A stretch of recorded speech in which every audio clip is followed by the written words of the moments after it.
let's talk about something we've all probably felt at some point. You know when it feels like your relationships are just fading. Today, we're going to dig into a few common, and let's be honest, often totally unintentional habits that might be pushing people away. We'll figure out what they are and, more importantly, what we can do about them. You know that feeling, right? It's really weird. One day, you just kind of look around and realize things are different. The people you used to be so tight with, they just feel distant now. And you're left standing there thinking, wait, what just happened? So this feeling, this sense of being on the outside looking in, that's the problem we're going to try and figure out together.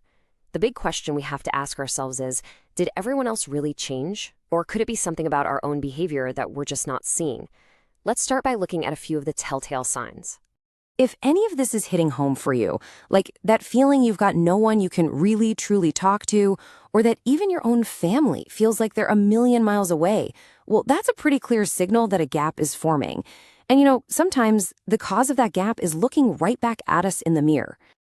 All right, so let's get into our first possible diagnosis. This one is a biggie, and it's sneaky because it often flies completely under the radar. I'm talking about a consistent, maybe even unconscious habit of negativity. Wow, that's pretty blunt, isn't it? But it really makes you think. We might believe we're just being helpful or pointing out things to make them better, but a constant waterfall of criticism? It's just exhausting for the people on the receiving end, even if our intentions are good. And here's what that negativity actually looks like in day-to-day life. It's not just about having a bad attitude. It's that constant nagging, always correcting someone, or making them feel small in front of other people. Or, judging them because their life choices are different from yours. At the end of the day, people just want to feel accepted for who they are, not like they're always under a microscope. Okay, moving on to diagnosis number 2. This one is all about being real, or, well, the lack of it. It's about that disconnect, that gap between the person we pretend to be and the person we actually are behind the scenes. And oh man, is this a huge one in our world today. On social media, we might be posting this perfect, amazing, idealized version of our life. But if that's not how we act in the real world, people see right through it. That inconsistency just feels fake. And it makes it really, really hard for anyone to connect with the real you.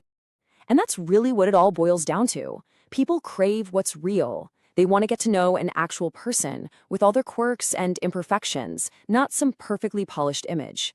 Being you, just genuinely you, is the only real way to build a strong connection. All right, this one's a heavy hitter. Our third diagnosis covers the habits that don't just push people away. They can absolutely shatter the trust that a relationship is built on. We've all seen this, right? Someone is just the nicest, most supportive person when they're with you. They're full of compliments, and it feels great. It feels genuine. And then you hear that the second you're gone, they're saying the complete opposite. That two-faced behavior isn't just a habit. It's a straight-up painful betrayal. Make no mistake, these things are absolute trust killers.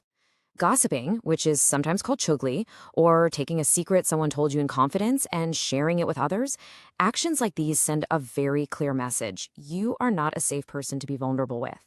And once that trust is broken, it is so, so hard to ever get it back. Sometimes it's just gone for good. So that all sounds pretty intense, but hey, this isn't about making ourselves feel bad or pointing fingers. It's about figuring out a better way forward. So the question becomes, how do we start building stronger connections instead of letting them fall apart?